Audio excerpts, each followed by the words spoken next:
दोस्तों,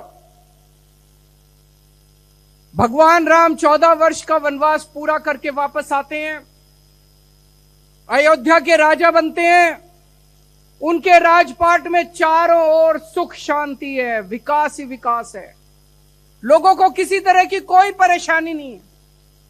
इतिहास के अंदर इसे राम राज्य की परिभाषा दी गई है, राम राज्य। जब राम राज्य की बात की जाती है तो कहा जाता है कि पूरे मानव जाति के इतिहास में इस तरह का सुख शांति वाला अच्छा शासन आज तक कभी नहीं हुआ।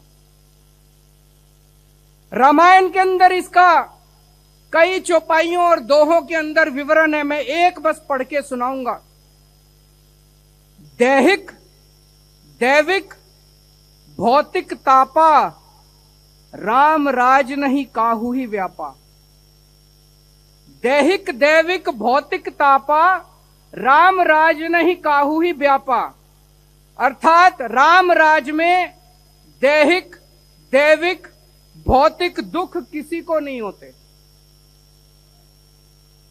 आगे कहते हैं, सब नर करहि परस्पर प्रीति, चलहि स्वधर्म निरत श्रुति नीति। सब लोग अपने अपने धर्म का पालन करते हैं, नीतियों के हिसाब से प्रेम से रहते हैं, प्रीति से रहते हैं और अपने अपने धर्म का पालन करते हैं। आज दिल्ली के अंदर हम लोग राम राज्य की अवधारणा से प्रेरणा लेके अपनी सरकार चलाने की कोशिश कर रहे हैं। रामायण के अंदर जो राम राज्य की परिभाषा दी गई है, जो अवधारणा दी गई है, उसे हमने 10 बिंदुओं के अंदर संजोया है। 10 प्रिंसिपल्स हैं जिसके ऊपर हम अपनी सरकार चलाने की कोशिश कर रहे हैं। पहला सिद्धांत, राम राज्य के अंदर कभी कोई भूखा नहीं मरता। हमारी कोशिश है कि दिल्ली के अंदर कोई भूखा नहीं रहना चाहिए। जो गरीब लोग हैं हम उन्हें मुफ्त में राशन देते हैं। जो बेघर लोग हैं हम उनके लिए नाइट शेल्टर्स बनाते हैं ताकि कोई भूखा नहीं सोना चाहिए। हमारी पूरी कोशिश रहती है, मैं ये नहीं कह रहा कि हमने 100% अचीव कर लिया, लेकिन हमारी कोशिश रहती है कि दिल्ली के अंदर कोई भूखा नहीं सोना चाहिए। दूसरा सिद्धांत है, सबको समान और अच्छी शिक्षा मिलनी चाहिए, एक जैसी शिक्षा मिलनी चाहिए, अच्छी शिक्षा मिलनी चाहिए। भगवान राम के समय में सब बच्चों को गुरुकुल में शिक्षा मिलती थी। राजा का बेटा भी गुरुकुल में जाता था, रंक का बेटा भी, भिखारी का बेटा भी, मजदूर का बेटा भी, किसान का बेटा भी, व्यापारी का बेटा भी, सब लोग गुरुकुल में जाते थे और एक समान सबको शिक्षा मिलती थी। आज हमारे देश के अंदर ऐसी प्रथा चल पड़ी है पिछले 75 साल के अंदर। अमीरों के बच्चे, जिसके पास थोड़ा भी पैसा है, वो बच्चे प्राइवेट स्कूल में जाते हैं। गरीबों के बच्चे सरकारी स्कूल में जाते हैं। सरकारी स्कूलों में पढ़ाई नहीं होती, गरीब गरीब रह जाता है, अमीर अमीर होता जाता है। गरीबों के बच्चों को कोई भविष्य नहीं मिलता, अमीरों के बच्चे अमीर होते जाते हैं, उनके डॉक्टर बनते हैं, इंजीनियर बनते हैं। पिछले 8 साल के अंदर, 9 साल के अंदर हमने इस प्रथा को बदला दिल्ली के अंदर। अब दिल्ली के गरीबों के बच्चों को भी अच्छी से अच्छी शानदार शिक्षा मिलने लगी है, समान शिक्षा मिलने लगी है। अब प्राइवेट स्कूलों से अपना नाम कटा के अमीर लोग भी अपने बच्चों को सरकारी स्कूलों में भर्ती करा रहे हैं। एक ही डेस्क पे अमीर और गरीब का बच्चा एक साथ बैठ के पढ़ रहे हैं। अब गरीबों के बच्चों को भी अच्छा भविष्य मिलने लगा है, उनके बच्चे भी डॉक्टर, इंजीनियर, वकील बनने लगे हैं। तो राम राज्य से प्रेरणा लेके अब दिल्ली के अंदर हमने सभी बच्चों को समान और अच्छी शिक्षा देना शुरू किया है। तीसरा सिद्धांत, अगर कोई बीमार हो जाए तो सबको समान और अच्छा इलाज मिलना चाहिए। पैसे के अभाव में किसी का इलाज रुकना नहीं चाहिए। पैसे के अभाव में, इलाज के अभाव में किसी की मौत नहीं होनी चाहिए। पहले जैसे पूरे देश के अंदर है, गरीब आदमी सरकारी अस्पताल में जाते हैं, सरकारी अस्पताल में इलाज के नाम पे कुछ नहीं होता। अमीर लोग प्राइवेट बड़े बड़े 5 स्टार अस्पतालों में जाते हैं। गरीबों के पास पैसा नहीं है। आज इलाज इतना मुफ्त हो गया कि प्राइवेट में चले जाओ, सारी जमीन जायदाद बिक जाती है। दिल्ली के अंदर हमने सरकारी अस्पतालों को शानदार बनाया, मोहल्ला क्लिनिक खोले, पॉली क्लिनिक खोले, अब महिलाओं के मोहल्ला क्लिनिक खोल रहे हैं, सारी दवाइयां फ्री की, सारा इलाज मुफ्त किया। आज दिल्ली के अंदर सभी लोगों को, चाहे अमीर हो चाहे गरीब हो, समान और अच्छा इलाज मिलना चालू हुआ है। अभी बहुत कुछ करना बाकी है। मैं जब ये सारी बातें बोल रहा हूं, इसका मतलब ये नहीं कि हमने बिल्कुल आइडियल सब कुछ अच्छा कर दिया, लेकिन उस दिशा के अंदर काफी बड़े काम हुए हैं।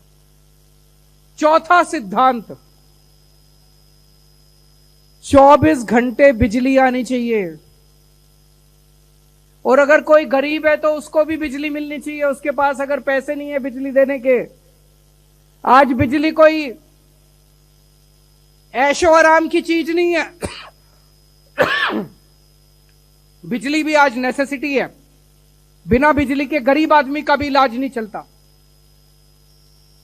हमारी सरकार बनने के पहले दिल्ली में 7-7, 8-8 घंटे के पावर कट लगते थे। आज ही अखबार में रिपोर्ट आई है, केंद्र सरकार ने एक सर्वे कराया है, देश के सारे राज्यों का सर्वे कराया है, और उस सर्वे के अंदर आया है कि दिल्ली टॉप के ऊपर नंबर 1 है। दिल्ली की तीनों बिजली कंपनियां टॉप के ऊपर नंबर 1 है। 24 घंटे दिल्ली के अंदर अब बिजली आती है। पहले जो 8-8 घंटे के पावर कट लगते थे, अब दिल्ली के अंदर पावर कट नहीं लगते, अब 24 घंटे बिजली आती है और मुफ्त बिजली आती है। लोगों के पास बिजली के बिल तो आते हैं, जीरो बिजली के बिल आते हैं। लगभग 70-73% लोगों को, जो मध्यम वर्ग के लोग हैं, गरीब लोग हैं, उनको फ्री बिजली मिलती है। पांचवा सिद्धांत, सबको पानी मिलना चाहिए, पीने का पानी मिलना चाहिए। हमारी सरकार बनने के पहले दिल्ली के अंदर पानी इतना महंगा था, इतना महंगा था, इतना महंगा था, 10-10 हजार, 15-15 हजार रुपए के पानी के बिल आते थे। कई कई इलाकों के अंदर पानी नहीं था। आज दिल्ली के अंदर कई इलाकों में हमने पानी पहुंचाया है। अभी भी कुछ इलाके बाकी हैं, वहां भी कोशिश जारी है। लेकिन अब दिल्ली के अंदर मध्यम वर्ग और गरीब लोगों को फ्री में पानी मिलना चालू हुआ है। पानी पिलाने का तो धर्म कहा गया है हमारे ग्रंथों में। पानी पिलाने का तो धर्म होता है, पानी पिलाने का तो पुण्य होता है। पानी से मुनाफा नहीं कमाना चाहिए। हमारी सरकार में गरीबों को और मध्यम परिवार के लोगों को फ्री में पानी मिलने लगा है। छठा सिद्धांत, बुजुर्गों का सम्मान करना चाहिए। ऐसा परिवार कभी तरक्की नहीं कर सकता जहां जिस परिवार के अंदर बुजुर्गों का सम्मान नहीं होता। ऐसा समाज कभी तरक्की नहीं कर सकता जिस समाज के अंदर बुजुर्गों का सम्मान नहीं होता। एक तरफ हमारी सरकार बनने के बाद पहले 1000 रुपए प्रति माह पेंशन मिलती थी, बुढ़ापा पेंशन, हमने उसे बढ़ा के 2.5 गुना कर दिया। अब 2500 रुपए महीना हर बुजुर्ग को पेंशन मिलती है। और दूसरी तरफ बुजुर्गों को हम लोगों ने तीर्थ यात्रा करानी चालू की है। आज तक 75 साल में कभी किसी सरकार ने अपने बुजुर्गों के लिए इतना नहीं सोचा होगा। हम अपने बुजुर्गों को रामेश्वरम लेके जाते हैं, शिरडी महाराज बाबा के यहां लेके जाते हैं, पुरी जी लेके जाते हैं, हरिद्वार ऋषिकेश लेके जाते हैं, द्वारकाधीश लेके जाते हैं, अयोध्या जी लेके जाते हैं। ऐसे 12 स्थान हैं जहां पे हम उनको तीर्थ यात्रा कराने के लिए लेके जाते हैं। रामायण में श्रवण का जिक्र है, जो अपने अंधे बूढ़े मां बाप को तीर्थ यात्रा कराने के लिए लेके गए थे। हम सब ने, यहां बैठे जितने बच्चे हैं, सबने श्रवण की कहानी सुनी होगी। बुजुर्गों को तीर्थ यात्रा कराने का सबसे ज्यादा पुण्य मिलता है। हम बुजुर्गों को तीर्थ यात्रा कराते हैं, उनका आने का, जाने का, रहने का, खाने का, पीने का सारा खर्चा दिल्ली सरकार देती है। उनको बस अपने झोले में, अपने बैग में, अपने अटैची में कपड़े लेके चलते हैं घर से, और उन्हें कुछ नहीं लेके जाना होता। एसी ट्रेन में लेके जाते हैं, अच्छे होटल में ठहराते हैं, बसों का इंतजाम होता है। सारी तीर्थ यात्रा, अभी तक 83,000 बुजुर्गों को दिल्ली के अंदर तीर्थ यात्रा करा चुके हैं। और अब चूंकि अयोध्या जी में श्री राम लल्ला जी का प्राण प्रतिष्ठा हुआ है, बहुत लोगों की इच्छा आ रही है कि हमें अयोध्या जी में श्री राम लल्ला जी के दर्शन करने जाना है। तो हम कोशिश करेंगे ज्यादा से ज्यादा ट्रेन जो जाती हैं उनको हम अयोध्या जी लेके जाएं।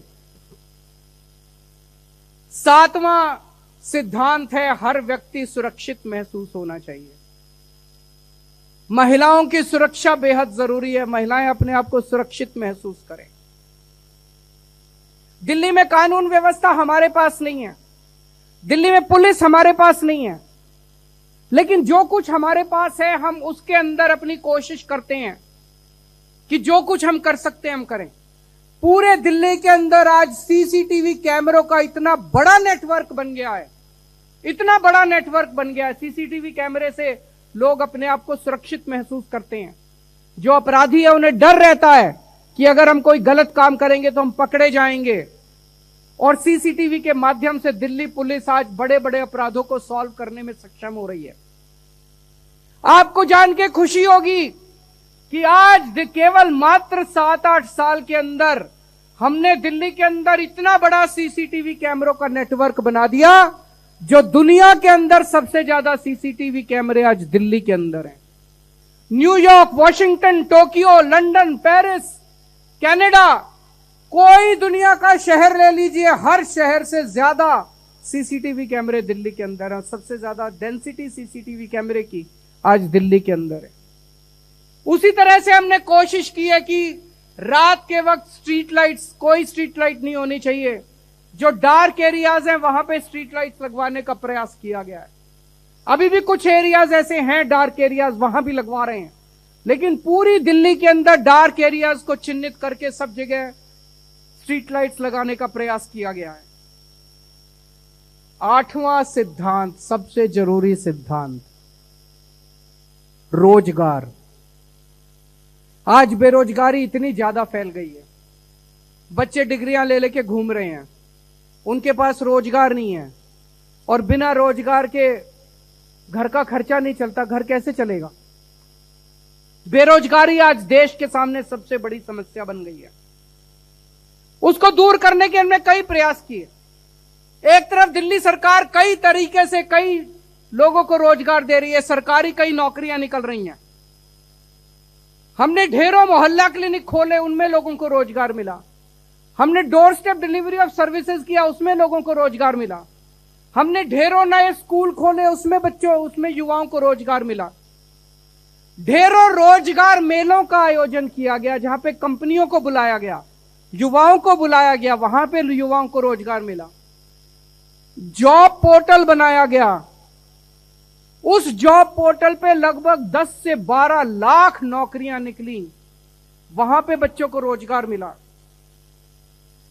एक आकलन के मुताबिक पिछले 9 साल में लगभग 12 लाख युवाओं को दिल्ली के अंदर हमारे प्रयासों से रोजगार दिया जा चुका है। लेकिन हमारी शिक्षा व्यवस्था के अंदर कुछ तो करना पड़ेगा। आज हम BA, BCom, BLE, BLLB, BSc करके निकलते हैं हमारे बच्चे, उनको नौकरियां नहीं मिलती, नौकरियों के लिए घूमते रहते हैं, डिग्री हाथ में लेके नौकरियों के लिए घूमते रहते हैं। यह शिक्षा व्यवस्था अंग्रेजों ने बनाई थी क्लर्क पैदा करने के लिए। हमने दिल्ली के अंदर दिल्ली के स्कूलों में एक प्रयास किया, बिजनेस ब्लास्टर्स प्रोग्राम का, एंटरप्रेन्योरशिप क्लासेस का। हमने 11वीं और 12वीं के बच्चों को बिजनेस करना सिखाया, उनको प्रोजेक्ट दिए, और आज आपको जान के ताज्जुब होगा कि लगभग 2.5 लाख बच्चों की 50,000 टीम्स दिल्ली के सरकारी स्कूलों में अलग अलग अपने अपने आइडियाज के ऊपर काम कर रही है। छोटे छोटे बिजनेस शुरू करे उन्होंने। 50,000 टीम्स ने, 2.5 लाख बच्चों की 50,000 टीम्स ने छोटे छोटे आइडियाज उन्होंने शुरू किए, कोई कुछ कर रहा है, कोई कुछ कर रहा है, कोई कुछ कर रहा है। आज अगर आप हमारे सरकारी स्कूल के बच्चों से पूछो, हर बच्चा आपको यही कहेगा कि मैं पढ़ाई पूरी करने के बाद नौकरी देने वाला बनूंगा, नौकरी लेने वाला, नौकरी मांगने वाला नहीं बनूंगा। हर बच्चा इस भावना से भरा हुआ है। अब हमें ये बिजनेस ब्लास्टर्स प्रोग्राम कॉलेजों के अंदर शुरू करेंगे इस साल से।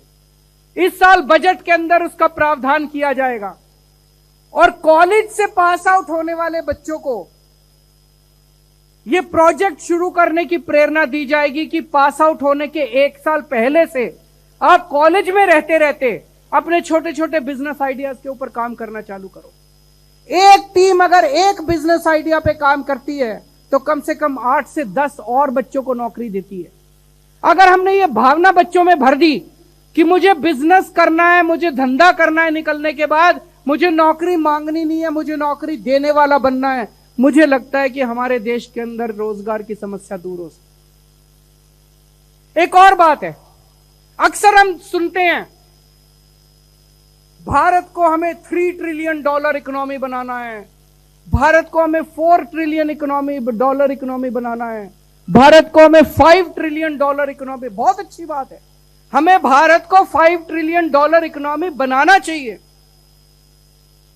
लेकिन अगर उस 5 ट्रिलियन में से 4 ट्रिलियन एक ही आदमी के पास होंगे और 1 ट्रिलियन 140 करोड़ लोगों के पास होगा तो सारा देश तो गरीब रह जाएगा, एक ही आदमी अमीर बनेगा। उससे तो लोगों को, बच्चों को रोजगार नहीं मिलेगा, उससे तो देश की तरक्की नहीं होगी। तो हमें ऐसा करना है कि हमें देश को $5 ट्रिलियन इकोनॉमी तो बनाना ही है, लेकिन हमें ऐसा विकास करना है कि वो $5 ट्रिलियन 140 करोड़ लोगों के पास पहुंचे। वो एक आदमी या 2 आदमियों के पास नहीं रहने चाहिए। 75 साल के अंदर हमने अपने देश के अंदर ऐसा विकास मॉडल किया, ऐसा विकास का मॉडल लागू किया है कि कुछ चंद लोग, हमारे देश का सारा विकास से कुछ चंद लोगों का फायदा हो रहा है, बाकी सारा देश गरीब रह जाता है। इकोनॉमिक्स के अंदर एक थ्योरी बताई जाती है, trickle down theory. Trickle down theory का मतलब होता है कुछ लोगों को अमीर बना दो, फिर वो अमीर लोग फैक्ट्री खोलेंगे, उसमें बाकी सब लोग मजदूरी करेंगे, तो उससे धीरे धीरे बूंद बूंद बूंद बूंद करते करते अमीरों से गरीबों तक पैसा पहुंचना चालू होगा। कभी नहीं पहुंचता, 75 साल में तो नहीं पहुंचा, अमीर और अमीर होते गए, गरीब और गरीब होता गया। ट्रिकल डाउन थ्योरी नहीं हो रही, ट्रिकल अप थ्योरी हो रही है। गरीबों का पैसा अमीरों के पास पहुंच रहा है, अमीरों का पैसा गरीबों के पास नहीं पहुंचता। हमें ऐसा विकास का मॉडल चाहिए कि सीधे पैसा गरीब के हाथ में जाए। जब पैसा सीधे गरीब और मध्यम वर्ग के हाथों में जाएगा तब देश तरक्की करेगा। अगर एक गरीब के पास पैसा आएगा, वो क्या करेगा? खाने पीने की चीजें खरीदेगा, कपड़े खरीदेगा, लत्ते खरीदेगा, अपने घर का सामान खरीदेगा। इससे अर्थव्यवस्था के अंदर डिमांड पैदा होगी, कपड़ों की फैक्ट्रियां बनेगी, खाने की फैक्ट्रियां लगेंगी, लोगों को नौकरी मिलेगी। जब हमारी दिल्ली में सरकार बनी, हमने सरकार बनने के बाद एक काम किया, हमने दिल्ली के अंदर मिनिमम वेज, न्यूनतम भत्ता उस वक्त 9,000 रुपए होते थे, हमने उसे तुरंत बढ़ा के 14,000 कर दिया। अब 18,000 हो गया, 14,000 कर दिया, 50% बढ़ा दिया। कई लोगों ने मुझे गालियां दी उस टाइम, कई लोगों ने कहा कि केजरीवाल जो कर रहा है इससे व्यवसाय बंद हो जाएंगे, व्यापार बंद हो जाएंगे, फैक्ट्रियां बंद हो जाएगी, उनको घाटा हो जाए। कुछ नहीं हुआ, किसी का व्यापार बंद नहीं हुआ, किसी की फैक्ट्री बंद नहीं हुई। लेकिन जनता के हाथ में, गरीबों के हाथ में, मजदूर के हाथ में पैसा आने लगा। और जब मजदूर के हाथ में पैसा आने लगा तो वो मजदूर पैसे खर्च करता है। जब मजदूर पैसे खर्च करता है, गरीब आदमी, मध्यम वर्ग का आदमी पैसे खर्च करता है, उससे डिमांड पैदा होती है, और जब डिमांड पैदा होती है तो अर्थव्यवस्था में तरक्की होती है। राम राज्य की अवधारणा का हमारा 9वां सिद्धांत, महंगाई। महंगाई कम करनी पड़ेगी। आज महंगाई ने लोगों का घर बर्बाद कर दिया, लोगों के घर का खर्चा नहीं चल रहा, आमदनी नहीं बढ़ रही, लेकिन खर्चे बढ़ते जा रहे हैं, लोगों के घर का खर्चा नहीं चल रहा। आज मैं दिल्ली का मुख्यमंत्री होने के नाते दिल्ली वालों को कहना चाहता हूं कि जो जो कदम हमने उठाए हैं, मुझे आज ये कहते हुए बहुत खुशी हो रही है कि केंद्र सरकार के एक सर्वे के सर्वेक्षण के मुताबिक, जो अभी आया है थोड़े दिन पहले, पूरे देश में सबसे कम महंगाई दिल्ली के अंदर है। सबसे कम महंगाई दिल्ली में महंगाई दर है 2.95%, 3% है महंगाई दर दिल्ली में। यूपी में 5.5%, महाराष्ट्र में 6%, हरियाणा में 7%, गुजरात में 7% और राष्ट्रीय स्तर के ऊपर 6% और दिल्ली में 3%। पूरे देश में जितनी महंगाई है उससे आधी महंगाई दिल्ली के अंदर है। दिल्ली में हमने आपकी बिजली मुफ्त की हुई है, आपका पानी मुफ्त किया हुआ है, आपके बच्चों को अच्छी शिक्षा दे रहे हैं, मुफ्त में दे रहे हैं, आपका इलाज कर रहे हैं, दवाइयों का खर्चा सारा मुफ्त है, महिलाओं के लिए बस में सफर मुफ्त है, बुजुर्गों की तीर्थ यात्रा मुफ्त है। इतनी सारी चीजें जो दिल्ली सरकार ने सहूलियत दी हुई है, उसकी वजह से आज दिल्ली के अंदर महंगाई दर सबसे कम है। अगर लोग महंगाई से लोगों की कमर टूट जाएगी तो उसको तो हम राम राज्य नहीं कह सकते ना। राम राज्य तो तब होगा जब लोग खुशी से रहेंगे, अच्छे से रहेंगे, खुशहाल होंगे। महंगाई में लोग खुशहाल नहीं हो सकते, तो हमें महंगाई को कम करना है।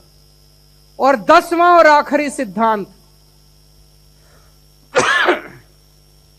भगवान ने सबको बराबर बनाया है, चाहे इस धर्म का हो चाहे उस धर्म का हो, चाहे इस जाति का हो चाहे उस जाति का हो, चाहे अमीर हो चाहे गरीब हो, चाहे युवा हो चाहे बुजुर्ग हो, सब बराबर है। हमें ऐसी शासन व्यवस्था कायम करनी है जिसमें सबको बराबरी से उसमें हिस्सा मिल सके, बराबरी के अवसर मिल सकें और सब लोग आपस में प्यार और मोहब्बत से रहें। जैसा मैंने बताया, आने वाले समय में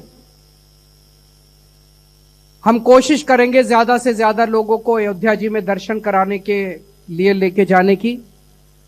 एक तरफ जहां हमें भगवान श्री राम की भक्ति करनी है, दूसरी तरफ अपने अपने तरीके से अपने अपने जीवन में आप जो कुछ भी कर रहे हैं, आप डॉक्टर हैं, आप जनता की सेवा कर सकते हैं, आप सफाई कर्मचारी हैं, आप अपना काम अच्छे से कीजिए, आप जो भी काम, जहां भी काम, जो भी काम कर रहे हैं, अपना अपना काम समाज के लिए अच्छे से कीजिए। हमें मेहनत से, ईमानदारी से, देशभक्ति से काम करना है, समाज के लिए काम करना है और साथ साथ भगवान राम की भक्ति करनी है। मुझे पूरा यकीन है कि अगर हम भगवान राम के बताए हुए रास्ते पे चलेंगे तो भारत को दुनिया का नंबर 1 देश बनाने से इस दुनिया की कोई ताकत नहीं रोक सकती। भारत माता की